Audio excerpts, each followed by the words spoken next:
త్వరలో రాష్ట్ర కేబినెట్ విస్తరణ, అంతకంటే ముందే పిసిసి చీఫ్ నియామకం, నామినేటెడ్ పోస్టులు కూడా భర్తీ, వివిధ సమీకరణాల ఆధారంగా పదవులు, హైకమాండ్ తో చర్చించేందుకు ఢిల్లీకి వెళ్లిన సీఎం రేవంత్ రెడ్డి ఇవాళ సిడబ్ల్యూసి మీటింగ్ కు హాజరు.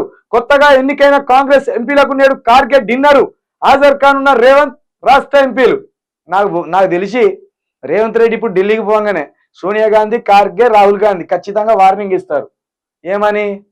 నీ సొంత నియోజకవర్గంలో ఎంపీ ఎందుకు ఓడిపోయినావు, ఎమ్మెల్సీ ఎందుకు ఓడిపోయినావు, అదే విధంగా మల్కాజ్గిరి సీటు ఎట్లా ఓడిపోయినావు, అసలు నీకు పనితనం వస్తుందా, నిన్ను లీడర్ అనుకుంటానా, రాష్ట్ర ప్రజలు లీడర్ అనుకోవట్లేదా, నిన్ను ముఖ్యమంత్రి చేస్తే నువ్వున్న స్థానాలలోనే నువ్వు ఓడిపోయినావు, కాబట్టి నిన్ను ఉంచాలా తీసేయాలా అని ఒక చర్చ కూడా నడుస్తుంది. రేవంత్ రెడ్డికి టెన్షన్ ఇక్కడ ఢిల్లీలో. ఇక అదేవిధంగా నామినేటెడ్ పోస్టుల భర్తీ కూడా సాగుతుంది.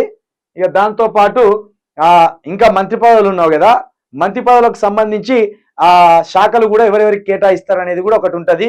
ఉదాహరణకు హోంశాఖనేమో రాజగోపాల్ రెడ్డి కావాలనుకుంటాను, కోమటిరెడ్డి రాజగోపాల్ రెడ్డి హోంశాఖ కావాలనుకుంటున్నాడు. అదేవిధంగా కడియం శ్రీహరి గారికి సంక్షేమ శాఖతో పాటు ఈ విద్యాశాఖ ఇవ్వబోతున్నట్టు కూడా సమాచారం. ఇక దానితో పాటు ఇంకా కొన్ని మున్సిపల్ శాఖ అవి ఇవి ఉన్నాయి కదా, ఈ శాఖలన్నీ కూడా ఇంకా కేటాయించవలసిన అవసరం ఉన్నది. ఇప్పటికే పాలన గాడి తప్పింది. త్వరగా మంత్రివర్గ విస్తరణ చేసి ఈ నెల కాకపోయినా వచ్చే నెల నుండైనా పాలనను గాడిలో పెట్టండి, సంక్షేమాన్ని గాడిలో పెట్టండి, అభివృద్ధి దిశగా అడుగులు వేయండి.